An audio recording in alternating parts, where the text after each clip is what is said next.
Je voudrais du soleil vert, des dentelles et des théières, des photos de bord de mer, dans mon jardin d'hiver.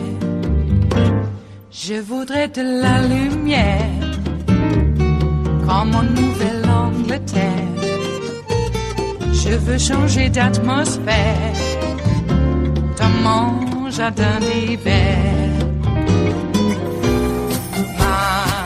Ma fleur sous la pluie de novembre, tes mains qui courent, je n'en peux plus de t'attendre.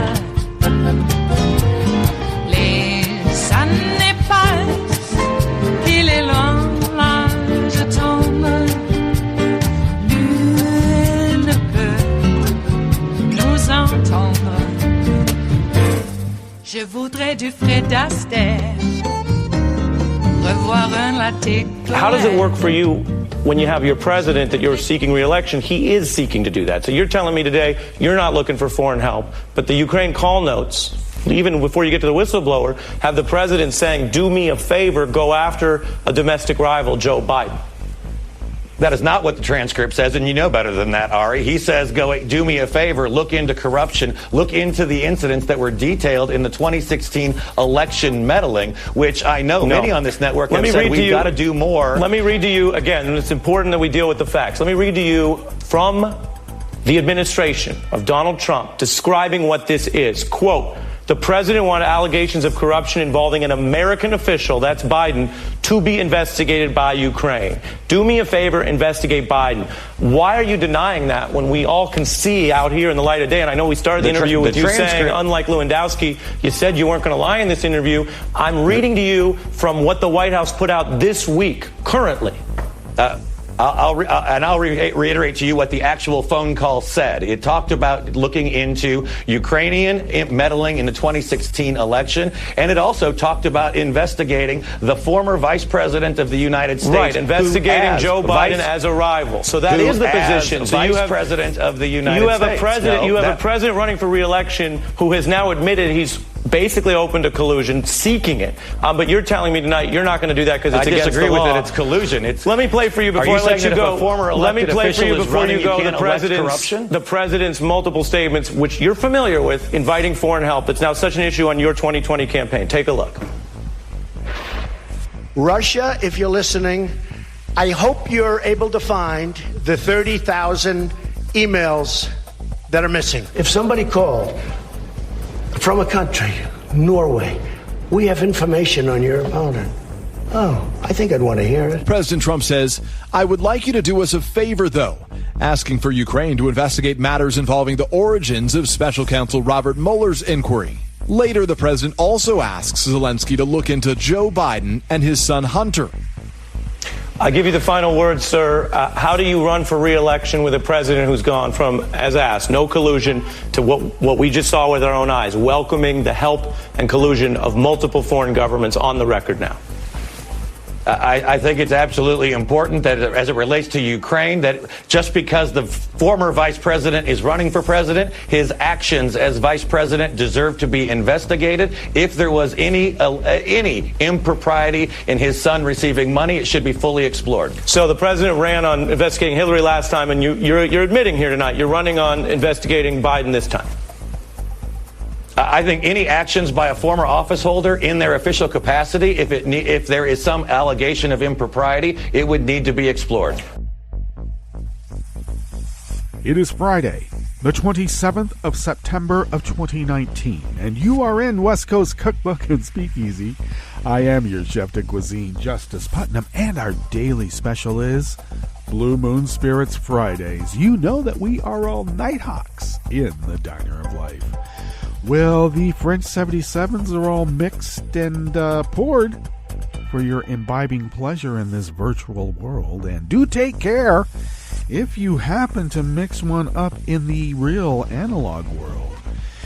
Though it be the most balanced cocktail in the history of cocktails, I must confess that it is also a very potent one, even for those who have, well, built up an immunity.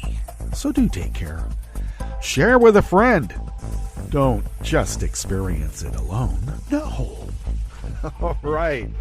Well, speaking of experiencing it alone, seems like every single Trump bro is out there.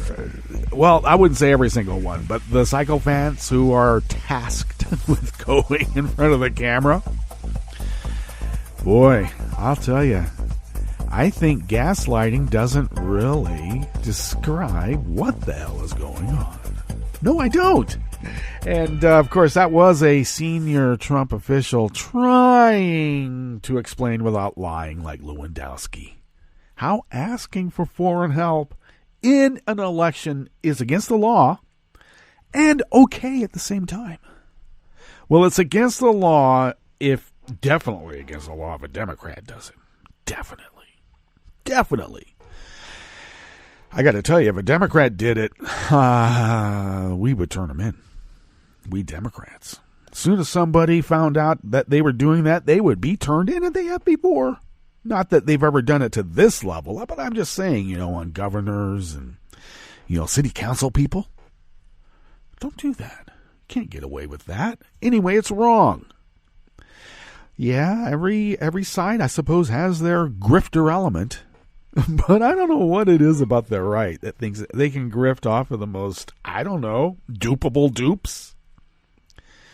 I think they did a market study and they found out, you know what? There's one party that can be easily manipulated to not only part with their money, but, riot in the streets if we don't get our way. Let's find out if we can make that work. Well, they don't know how to legislate, but they can certainly incite. And make money off of it, too, as the victims. Okay. Clear violations of the law.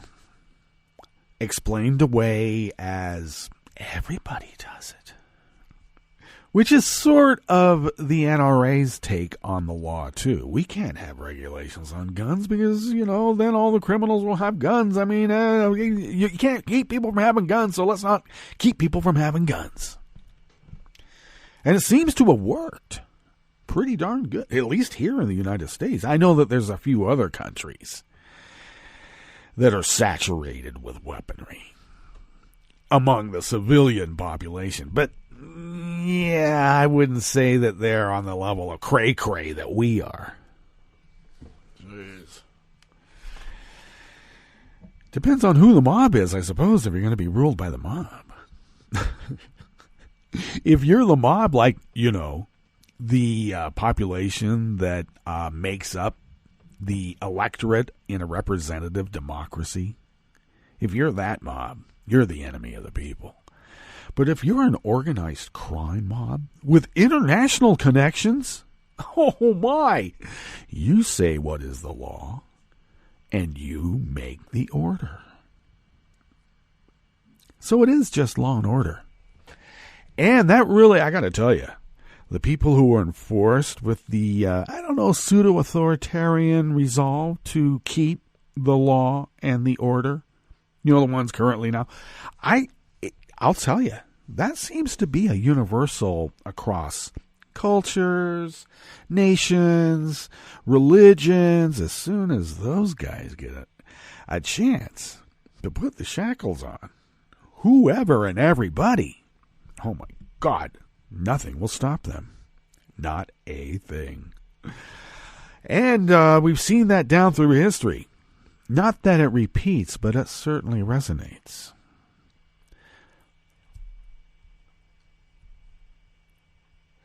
The right-wing propaganda machine is in full force. The bots, trolls, what are they? I don't know. Are they real people? Are they machines? Are they a conglomeration of each and both and all?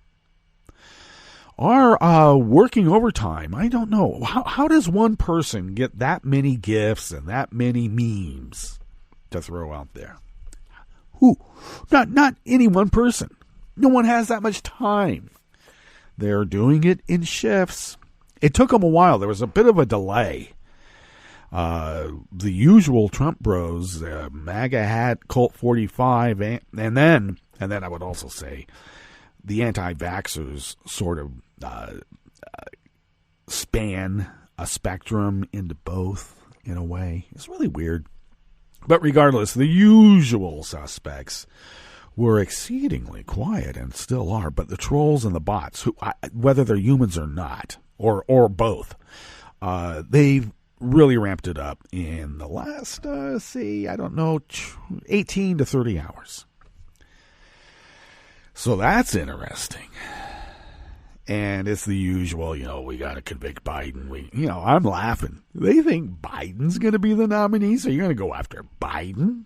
Yeah. Well, we already have major, big, deep pocket billionaire Democratic donors who are threatening to either sit out or fund and vote for Trump if Elizabeth Warren is the nominee.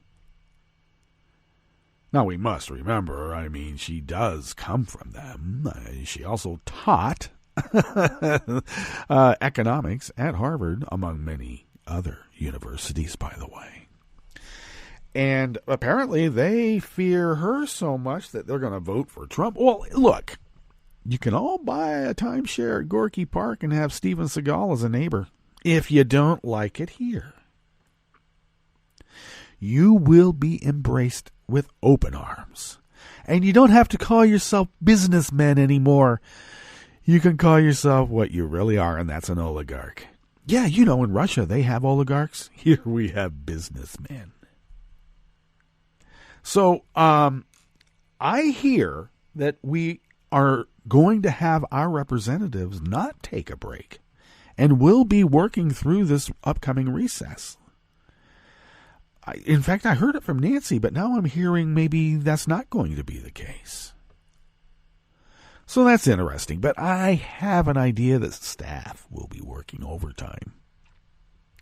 That's what I think will be happening, so it's not as if the recess is going to stop this investigation. I do believe that maybe we'll do what the Republicans do, and that's just have some sort of voice vote and keep the floor open.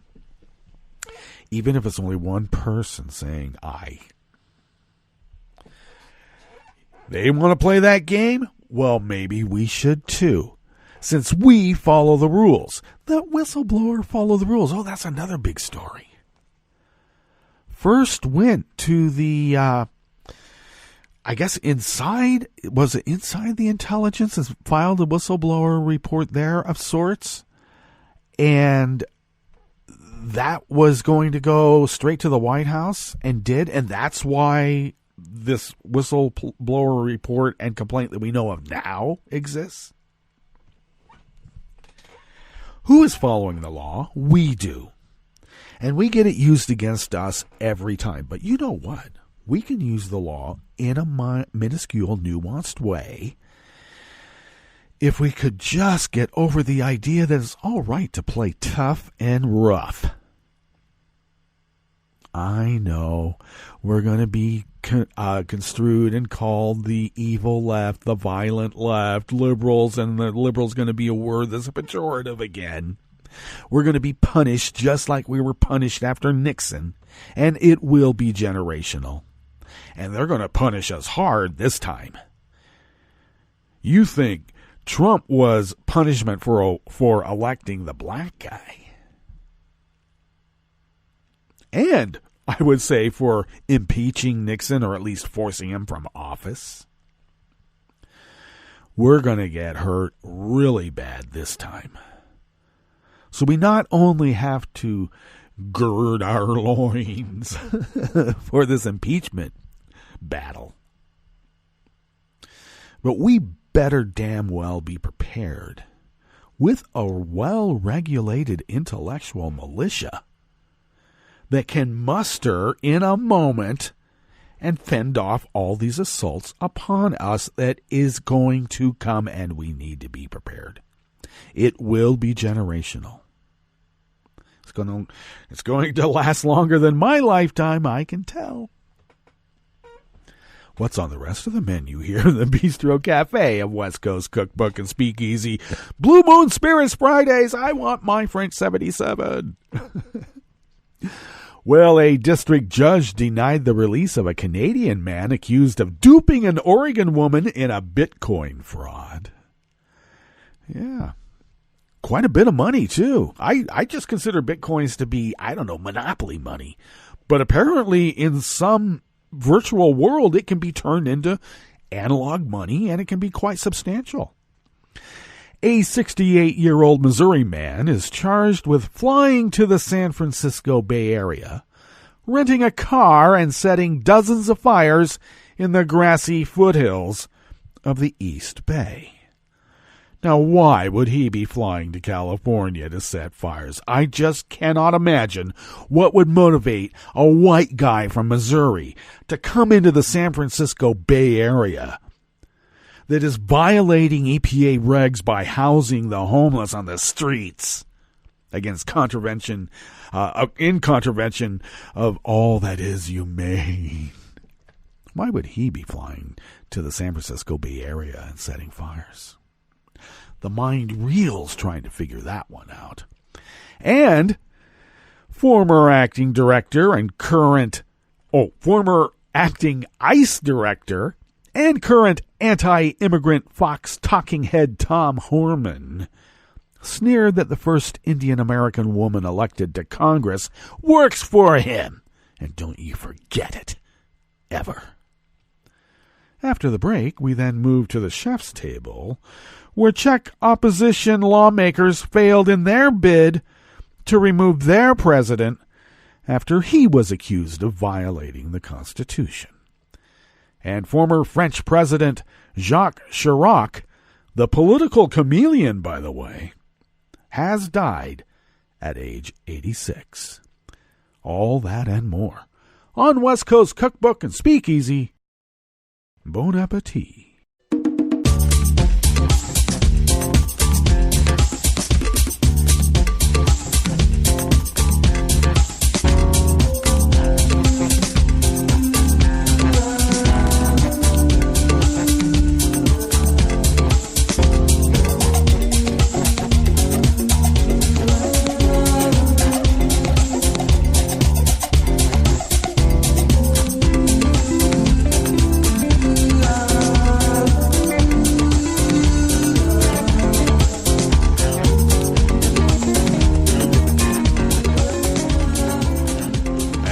Bottom of our homepage at netrootsradio.com, to the right-ish of the page, right there at the social media scroll, definitely located by Superior Graphic Design. Thank you, Tom.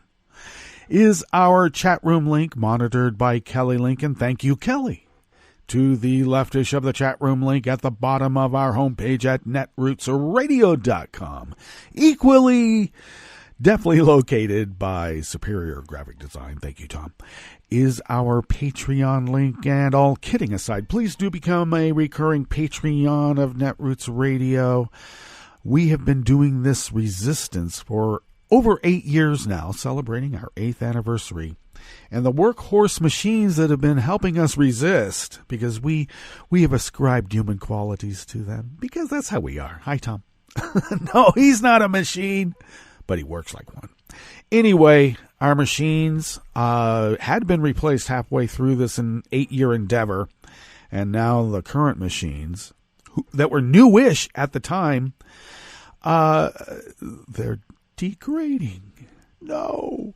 And it's even more imperative to get new machinery, and they don't come cheap, unfortunately, because newish machinery is still, fairly expensive when what you're doing to run this. What we do is like pull the bulk of the money out of our own wallets, but we would be unable to do it without you. It's a broken record. I apologize, but this is the block of time where we do this. So if you could please afford maybe an espresso type coffee drink once a month and send that our way, that amount helps so much in helping us mitigate, well, fixed costs like bills, because they are, and then those weird, like, happenstance issues that all of a sudden machinery and software, too, is not working as well, and we're only going to have so many workarounds before it really happens. So, that said, thank you for your generosity. We would truly be unable to do this without you. And hopefully when we do this changeover from these machines to newish machines, we're only off for a little bit, because that will happen too. So giving you a heads up, if you would like to follow Netroots Radio on Twitter, please do at Netroots Radio. And we have to thank Tom again for that. Follow me on Twitter at Justice Putnam, and do check out the show notes and links diary that I post on Daily Codes about 10 minutes before showtime, because that's where all the show notes and links are. Follow the show on Twitter at Cookbook West, and pick up podcasts by way of Spreaker, Stitcher, TuneIn, iHeart, YouTube, iTunes. Did I say TuneIn? Because it's on TuneIn too. And wherever podcasts can be found. Alrighty. Hey, we hardly even talk about Brexit. Boy, there's a lot going on there, too. And that mini-me guy, Boris, he's having some problems, isn't he? Well, he was a problem ahead of time. And I should remind folks that whole Brexit deal is also because of hostile foreign power involvement. Just saying. All right. Let's look at this first offering here in the Bistro Cafe of West Coast Cookbook and Speakeasy. Blue Moon Spirits Fridays. We are all Nighthawks in the Diner of Life. A judge denied release for a Canadian man accused with his brother of duping an Oregonian woman out of $230,000 worth of Bitcoin currency. $230K. Assistant U.S. Attorney Quinn Harrington told the court he was concerned that Karanjit Singh Kaktar, age 23, would flee to Canada and fight extradition, citing 2 calls from jail he placed to his brother, a co-defendant, urging him to stay out of the U.S. to avoid arrest in the alleged scam. Well, I don't know. Isn't that just brotherly advice? Apparently not. Defendant told his brother to stay in Canada because he knows he can delay or avoid justice there, Harrington told the court. In one call, according to the government, they do record your calls when you're in prison or jail. Kaktar told his brother, I have spent hours and days doing my research. I know it's not going to be that bad as long as you don't come right now. If they present you with a summons, come, of course. Well, I suppose one could construe that that's just normal, common advice that you would tell somebody. Turn off the lights when you leave the room. Kaktar and his brother, Jagrup Singh Kaktar, are accused of wire fraud, conspiracy to commit wire fraud, aggravated identity theft, conspiracy to commit money laundering, and money laundering. Kanjit Kaktar lost his job with Floor Corp in Canada as an associate design engineer specialist about a month after his arrest on the 18th of July, according to court records. FBI agents arrested him at McCarran International Airport in Las Vegas after he arrived there from Canada. He was then returned to Oregon to face indictment. The 2 brothers are accused of stealing about 23 Bitcoin worth about $140,000 at the time, yet more than $250K today from an Oregon woman in her 60s after they created a fake Twitter account to impersonate a Bitcoin exchange. They tricked the woman into contacting the Twitter account for support with the Bitcoin exchange and accessing her account, and got her to provide enough information to take over her email account. They then used access to her email to take over her accounts at Bitcoin exchanges. With access to the woman's Bitcoin exchange account, Kokhtar confirmed transfers of the woman's Bitcoin to his Bitcoin exchange, and he had an account at Kraken, which is based in the United States. After stealing the victim's Bitcoin, defendant shared the proceeds of the crime with his co-defendant brother. He immediately transferred over, or approximately 50% of the stolen Bitcoin to his brother. Over the next few months, he cashed out the remaining Bitcoin in exchange for Canadian currency.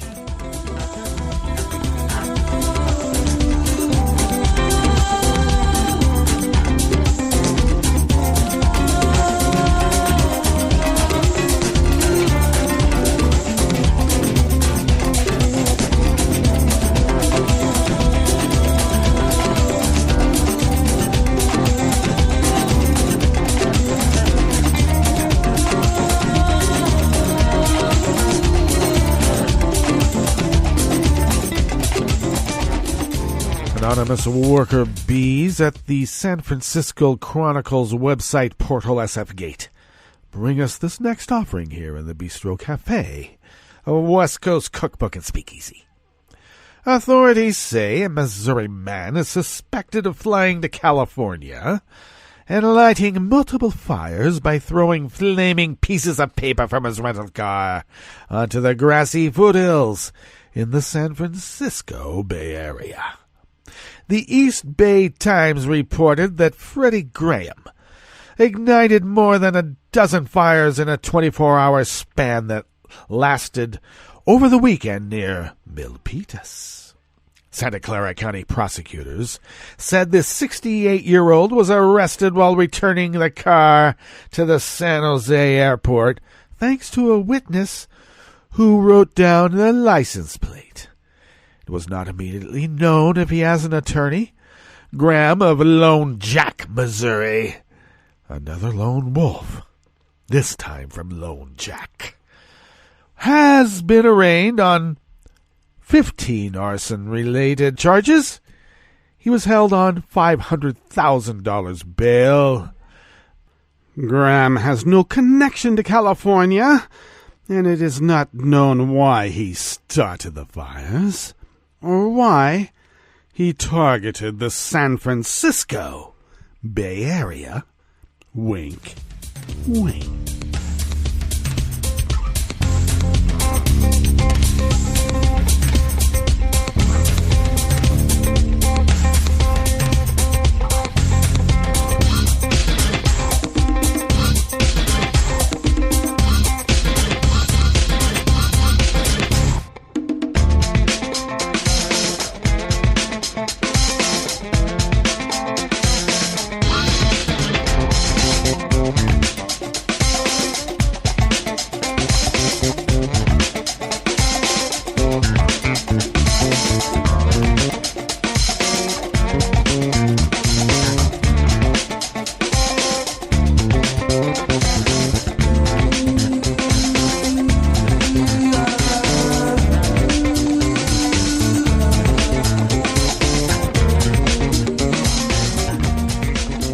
Israel of Sherwood Media brings us this final offering here in the Bistro Cafe of West Coast Cookbook and Speakeasy's Blue Moon Spirits Fridays.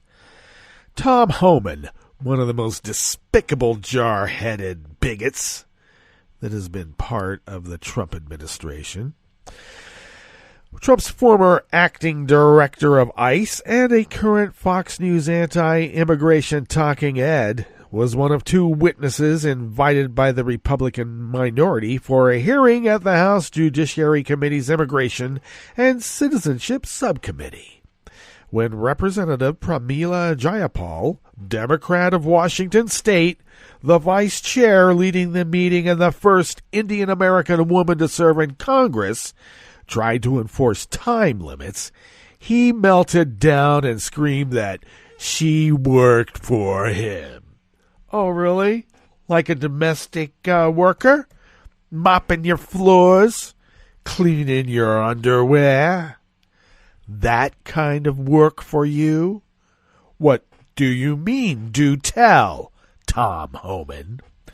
The hearing, entitled The Expansion and Troubling Use of ICE Detention, was an examination of the Trump administration's treatment of immigrants and refugees in prison-like detention facilities. Well, that's a nice way of calling them concentration camps. Or, my favorite, icebox baby gulags. A few weeks ago, Horman previewed his plan to attack the Democratic majority during a Fox News segment. I understand this hearing is important, but where are hearings on the southern border? On sanctuary cities, he asked. It seems like they have a quick hearing when those who violate our laws may find a difficult position. They say they're not being treated fairly. Yeah, this is the kind of guy that would take an iron boot and rub the face of a baby into the mud. Just like in the good old days. On Thursday, he repeatedly attempted, that was yesterday, to change the subject from ICE policy to congressional inaction on Trump's anti-immigrant proposals, ignoring the fact that both chambers were actually under Republican control for his entire tenure as acting ICE director, and that the Democrats have been in charge for less than a year, while Horman continued to scold them. Because if you're going to gaslight on Fox News, you better do it for the cameras at a subcommittee hearing. You want to know why there's 50,000 people in detention, he said? You want to know why we have 1 million illegal entries in the United States? You want to know why we're having these issues? Because you have failed to secure the border. You have failed to work with this president to close the 3 loopholes we've asked for 2 years to close. You want me on that wall. I added that last part. At this point, Jayapal politely notified Horman that his time had expired. He ignored her and raised his voice to talk over her. Mr. Horman, please respect the chair and the authority of the chair.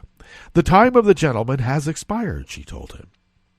As she attempted to recognize another committee member for their time to speak, Horman started screaming at her. And I'm not going to scream.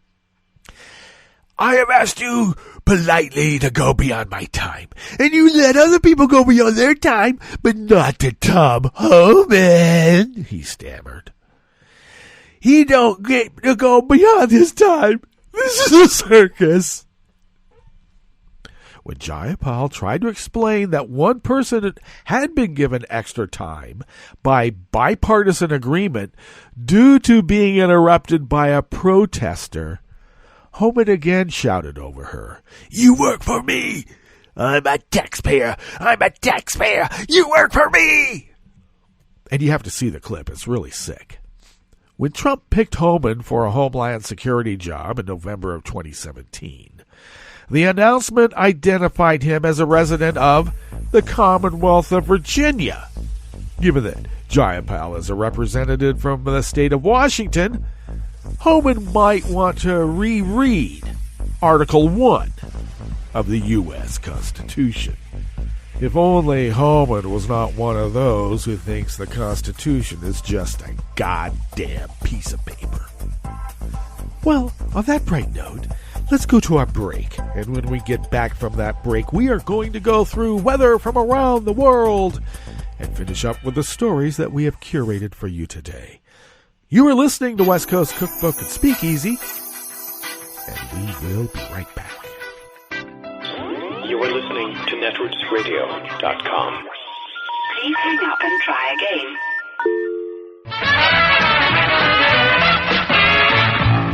From a point at sea to the circles of your mind, a new force is at work for planetary transformation. New radio for a new Earth.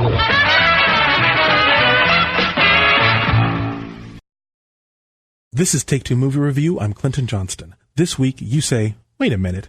So the first shot of Hustlers is of Constance Wu's character Destiny. In the strip club where she works, in the locker room, before hitting the floor, she gazes at her reflection. And okay, so immediately, it's a movie about her being looked at, about how she has to trade on her looks. Also, it's a movie about self-reflection. Also, a character reflected often suggests duplicity, or hidden life, or being torn, and all that works here. And you say, wait a minute, isn't this just a movie about strippers? Then Destiny and her coworker parade through the club. Without cutting, the camera voyeuristically floats behind her. The DJ plays Janet Jackson's Control. Destiny crosses on and off the stage, and now the camera moves front, letting us into her private space as she looks apprehensively at the night's prospects. And it's been one long take so far, like Keitel in Mean Streets. Then there's the cut, then another, and another, as we shift into a montage of a poor night. And you say, wait a minute, this is pretty fancy for a movie about strippers. Next, Ramona. It's Jennifer Lopez. She co-produced this movie, along with Adam McKay from The Big Short, along with director and screenwriter Lorene Scafaria, who has Lopez enter to a remix of Fiona Apple's Criminal like a star, like a fighter into the ring, like De Niro in Raging Bull. After an athletic pole routine where a fantasy level of money is showered on her, the next scene has Lopez on the roof, smoking in a fur, looking like an animal after a kill. Destiny comes to ask for help, and Ramona wraps her in the fur, so now she's motherly, like a marsupial bringing Destiny into her pouch, and all that works, and you say, wait a minute, and it's 2007 in New York City, and all this money is coming from brokers and hedge fund managers who are hustling bad stocks and building a bubble which bursts in 2008, leaving our heroines desperate, hustling for themselves and their families. And you say, wait, and it's not just a movie about strippers. It's a movie about America, and it's much better than anybody thought it was going to be. This has been Take Two Movie Review. I'm Clinton Johnston. Catch up with us at TakeTwoMovieReview.com and feed us back on our page on YouTube.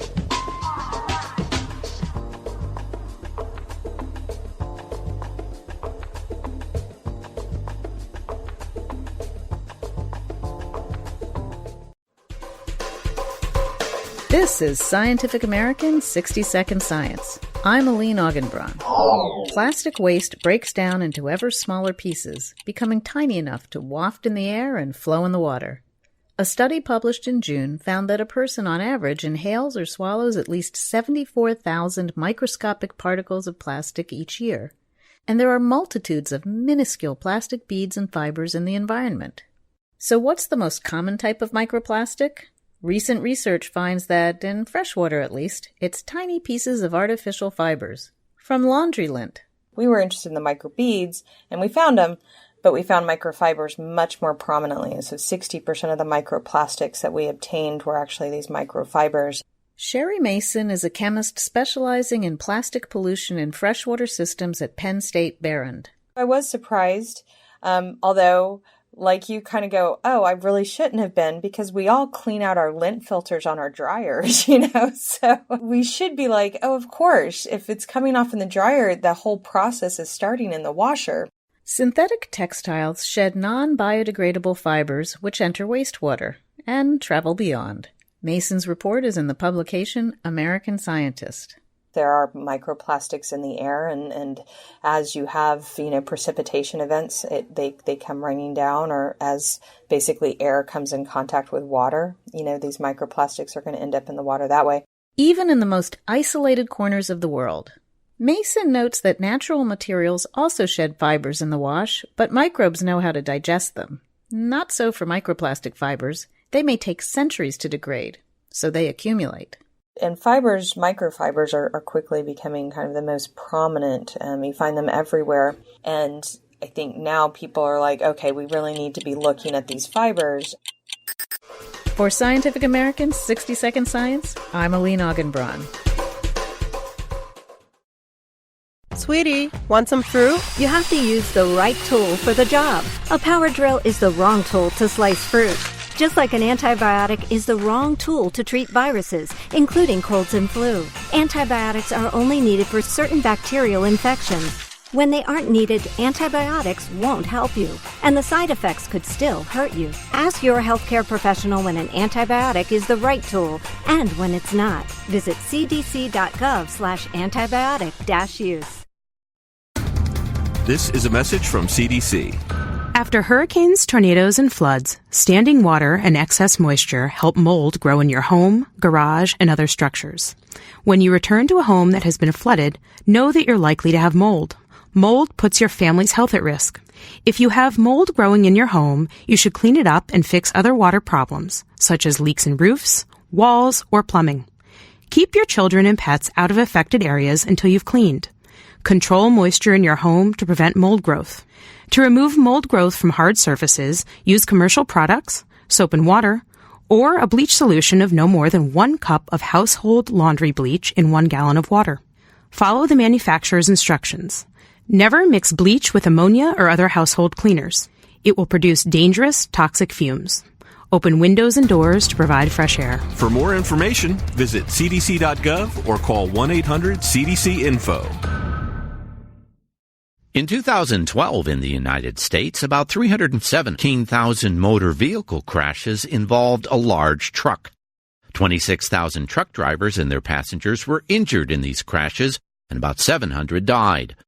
Trucker safety requires an alert, buckled-up, experienced driver with a reliable vehicle and a strong employer safety program.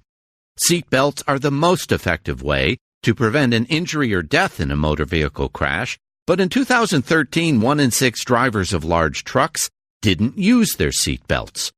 Employers can help truck drivers stay safe by committing to driver safety programs at the highest level of leadership, establishing and enforcing driver safety policies, including requiring everyone in the truck to buckle up, and addressing factors that contribute to crashes, such as drowsy and distracted driving.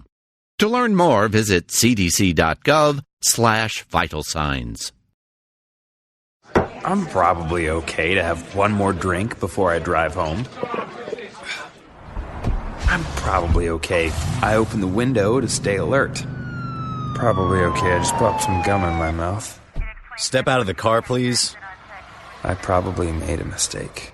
Probably okay isn't okay when it comes to drinking and driving. If you see a warning sign, stop and call a cab, a car, or a friend. Buzzed driving is drunk driving. A message brought to you by NHTSA and the Ad Council. Hi, I'm Tom Horman, and since you're listening to netrootsradio.com, show your progressive side and go to the donate button on the bottom of the homepage. It's progressives like you who power Netroots Radio and keep the progressive message beaming everywhere 24 hours a day. Just go to our donate button at the bottom of netrootsradio.com. Thank you for keeping progressive radio at full power.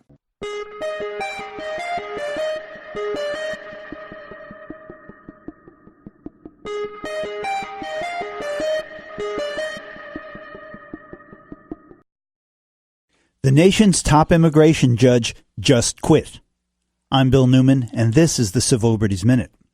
More precisely, the head of the Immigration Appeals System, David Neal, recently announced his retirement. His letter, which said, quote, "With a heavy heart, I have decided to retire from government service," was not sent to any court, but rather to the Immigration Appeals Board. And properly so, because immigration judges are not part of the judicial branch of government. Let me repeat that. Immigration judges are not part of the judicial branch of government. Rather, immigration judges are part of the executive branch. They work for the Department of Justice, which is headed by the Attorney General, now William Barr, previously Jeff Sessions, who in turn, of course, serve at the pleasure of President Trump. Many immigration judges believe that they should be part of the judicial system, not part of the executive branch of government, in order to make sure that due process is a reality in their courts. But removing immigration courts from the executive branch and making them part of the judiciary is no simple task. It would require passage of legislation by the Congress. And not just passage, but passage with enough votes to override an expected presidential veto. And what, you might ask, are the odds of that? The Civil Liberties Minute is made possible by the ACLU, because freedom can't protect itself. I'm Rick Smith, and this is Labor History in 2. On this day in labor history, the year was 1935. That was the day the United States Supreme Court unanimously declared the National Industrial Relations Act unconstitutional. The act had been passed just 2 years before as the centerpiece of Franklin Delano Roosevelt's plan to combat the Great Depression. By the time Roosevelt took office, nearly a quarter of the nation's workforce was unemployed. To combat this staggering unemployment, the act called for $3.3 billion to be spent on public works projects. It also sought to regulate industry to better promote fair competition. Businesses that adopted the act's codes could display a poster emblazoned with a blue eagle. Each poster declared, "We do our part." At first, there was positive public feedback for the plan. Hugh S. Johnson, one of the primary authors of the act, was even named Time magazine's Man of the Year for 1933. But soon, businesses began to complain about the many regulatory codes associated with the act. The act was intended as an emergency plan and was set to expire after 2 years, but it did not make it that far. The Schechter Poultry Corporation was found to be in violation of several codes. They claimed the codes were unconstitutional, and the company fought the violations all the way to the United States Supreme Court and won a unanimous decision. But for those in the labor movement, the most important part of the act was Title I, Section 7, Part A. And although the designation might sound boring, its message was powerful. It read in part that employees shall have the right to organize and bargain collectively through representatives of their own choosing. With the Act's passage, union membership grew. For example, the Amalgamated Clothing Workers Union doubled in size from 60,000 to 120,000 members. I read the news today, oh boy. It's time for Nicole Sandler's What's News from NicoleSandler.com and the Progressive Voices Network. If it's a day ending with a Y, there are more revelations about the whistleblower and the events that prompted him to take action. The New York Times is reporting that the White House learned that a CIA officer had lodged allegations against the president's dealings with Ukraine, even as the officer's whistleblower complaint was moving through a process meant to protect him against reprisals. Quote, the officer first shared information about potential abuse of power and a White House cover-up with the CIA's top lawyer through an anonymous process. The lawyer shared the officer's concerns with the White House and Justice Department officials following policy. Around the same time, the officer separately filed the whistleblower complaint. The Washington Post is running with a story saying that efforts to shield Trump's call with the Ukrainian leader was part of a broader secrecy effort. They report that the White House has taken extraordinary steps over the past 2 years to block details of Donald Trump's phone calls with foreign leaders from becoming public, following embarrassing disclosures early in his administration that enraged the president and created a sense of paranoia among his top aides. The number of aides allowed to listen in on secure drop lines was slashed. The list of government officials who could review a memo of the call's contents was also edited. Fewer copies of the transcript went to agencies and they were stamped with eyes only, do not copy. And some officials who deliver call memos had to sign for the records to create a custody chain if they were to leak. This according to people familiar with the moves who spoke on the condition of anonymity to describe them. At one point, the Post says, in 2018, Defense Department officials were asked to send back transcripts of calls to the White House after Trump aides grew worried they could be disclosed. It's always the cover-up, isn't it?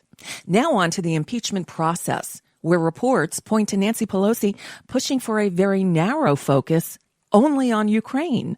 A senior Democratic aide said there will be, quote, very few hearings, if any, adding that the coming investigative work will largely take place in closed-door interviews.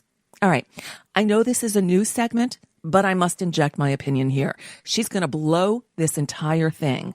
What's needed are many hearings and a wide focus on a number of the most egregious offenses committed by this corrupt president. The American public needs to be a part of this, out in the open, on every television station, every day. And given a choice of a few articles of impeachment on which to vote, Republicans could vote no on some and vote yes on just one. Just one. That's all that's needed to pass to impeach the MFer. Now, about that whistleblower complaint, it was released shortly before 9 a.m. on Thursday, at the time that acting DNI Joseph McGuire was to begin his testimony before the House Intelligence Committee. The complaint's allegations were explosive. It accuses Donald Trump of abusing his powers to solicit interference from Ukraine in the 2020 election, and it accuses the White House of trying to cover it up. White House officials, allegedly disturbed by Trump's phone call with the Ukrainian president, tried to, quote, lock down all records of the call, including the word-for-word transcript.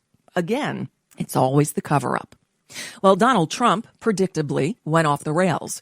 At a private event honoring the U.S. mission to the United Nations on Thursday morning, he lashed out, ranting that anyone who provided information to the whistleblower is, quote, close to a spy. But basically, that person never saw the report, never saw the call, meaning never saw the call, heard something, and decided that he or she, whoever the hell it is, sort of like almost a spy. I want to know who's the person that gave the whistleblower, who's the person that gave the whistleblower the information? Because that's close to a spy. You know what we used to do in the old days when we were smart, right? With spies and treasons. We used to handle it a little differently than we do now. Threat much? Now, about that whistleblower, despite the need, obviously, to protect his identity, the New York Times pretty much unmasked him on Thursday. They reported that he's a CIA officer who was assigned to work at the White House. The information the Times published gave enough so that anyone who wants to identify him now has a roadmap from which to do so. Coming under great criticism for putting his life in danger, the executive editor of the New York Times, Dean Bequette, said, quote, the role of the whistleblower, including his credibility and his place in the government, is essential to understanding one of the most important issues facing the country, whether the President of the United States abused power and whether the White House covered it up. Okay, that doesn't answer the question, why dox a whistleblower? Let me add in a bit of good news. General Motors has decided to fund health care benefits for thousands of striking workers after the company initially moved to cut them off early during the strike. So there's that. And for some inexplicable reason, the House of Representatives leaves on a 2-week recess Friday afternoon, just as they're getting started with an impeachment inquiry. I don't get it.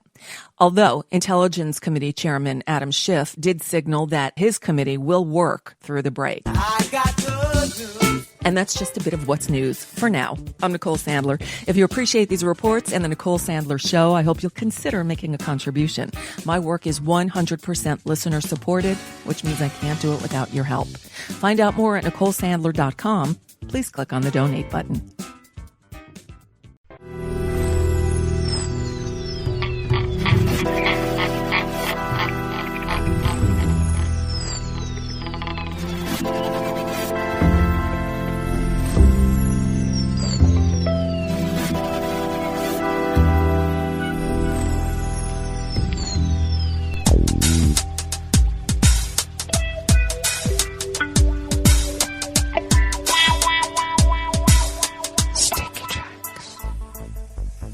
Thank you for accompanying us here to the Chef's Table at West Coast Cookbook and Speakeasy. Blue Moon Spirits Fridays, because we are all night hawks in the Diner of Life. We always begin weather from around the world along the banks of the Rogue River, in the Rogue River Valley of Southern Oregon, on the west coast of the continental United States of America, where it is currently 60 degrees Fahrenheit. Going to be much cooler, only looking at a high of around 70, and overnight lows in the mid-40s. Mostly cloudy early today, then sunshine for the afternoon. Highs near 70 and winds out of the north-northwest at 5 to 10 miles per hour. Bringing in partly cloudy skies this evening, increasing clouds with periods of showers late. Lows once again in the mid-40s. Winds will be out of the northwest at 5 to 10 miles per hour, and we're looking at about a little less than a quarter of an inch of rain tonight, and a little less than a quarter inch of rain tomorrow, with thunderstorms in the afternoon tomorrow, and a high in the mid-50s. Wow.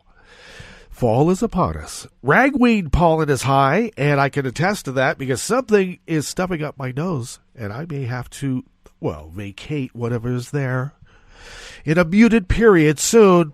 The air quality index is good at 25 parts per million. The daytime UV index is moderate and has gone down from 5 to 4. Barometric pressure is falling at 29.88 inches. Visibility is down to 6 miles. And relative humidity is at 78%. Weather from around the world is brought to you by people's personal weather stations that they purchased. These people planted these purchased personal weather stations somewhere on their property, and these people, positively, live around the world. London is 63 and partly cloudy. Paris is 70 degrees and cloudy. Rome is 80 and sunny. Kiev is 54 degrees with a light drizzle. Kabul is 80 degrees and fair. Hong Kong, 76 and clear. Tokyo is 71 and partly cloudy. Sydney, Australia is 66 degrees and fair. San Francisco, California is 60 degrees and cloudy with a wind advisory for small craft on the bay and offshore. And New York, New York is 70 degrees Fahrenheit and sunny. And that is weather from around the world, brought to you by people's personal weather stations that they purchased. These people planted these purchased personal weather stations somewhere on their property, and these people positively live around the world.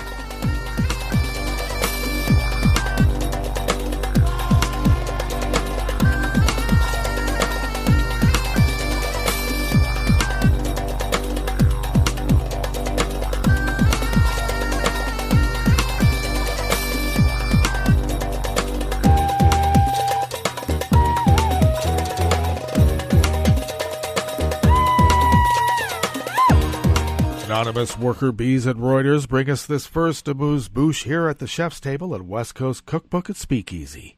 Czech opposition lawmakers have failed in a bid to remove President Milos Zeman from office after he was accused by the Senate or their upper house of parliament of abusing the country's constitution on multiple occasions.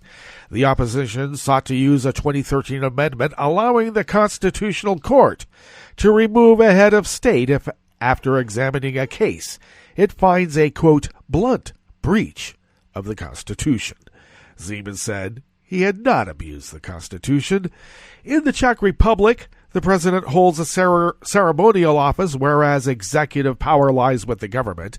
However, the president officially appoints ministers, puts forward by the prime minister, and has the power to order or prevent state attorneys from launching investigations. Opponents accuse Zeman of stretching the limits of his office, interfering in the government's personnel, and in judicial affairs.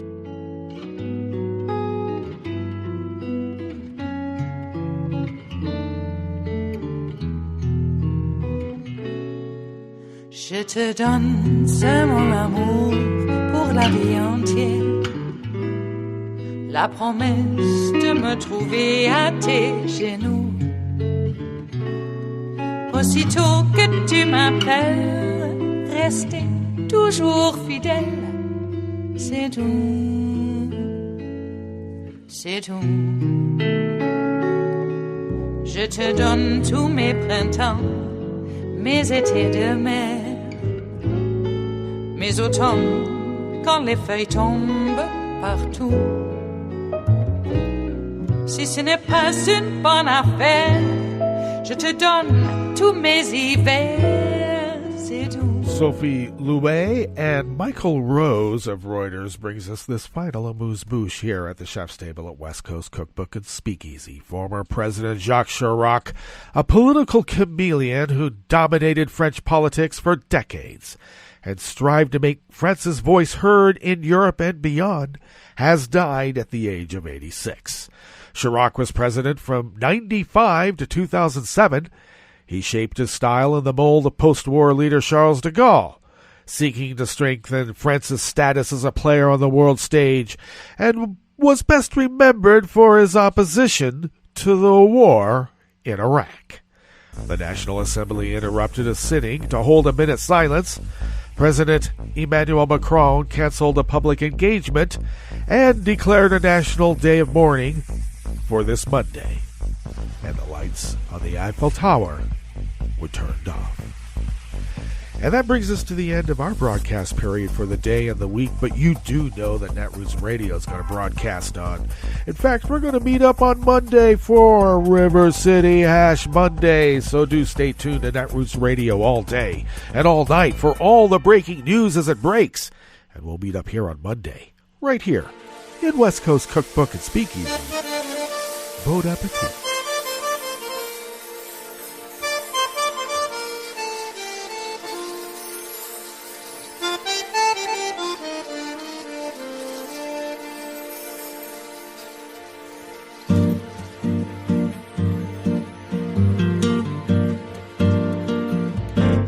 Je voudrais du soleil vert, des dentelles et des théières, des photos de bord de mer, dans mon jardin d'hiver.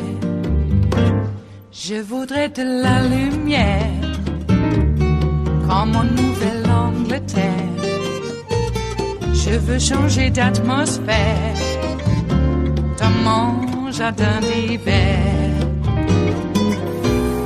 Ma robe à fleurs, sous la pluie de novembre, tes mains qui courent, je n'en peux plus de t'attendre.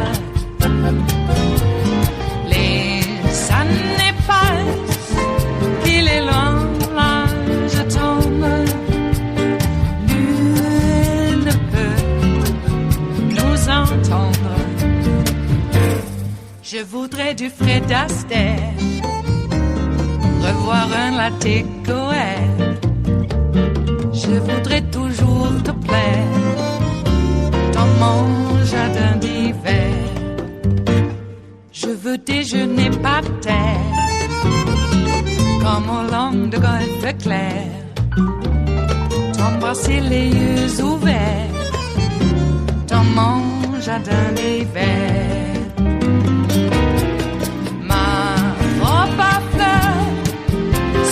Pluie de novembre, tes mains qui courent, je n'en peux plus de t'attendre.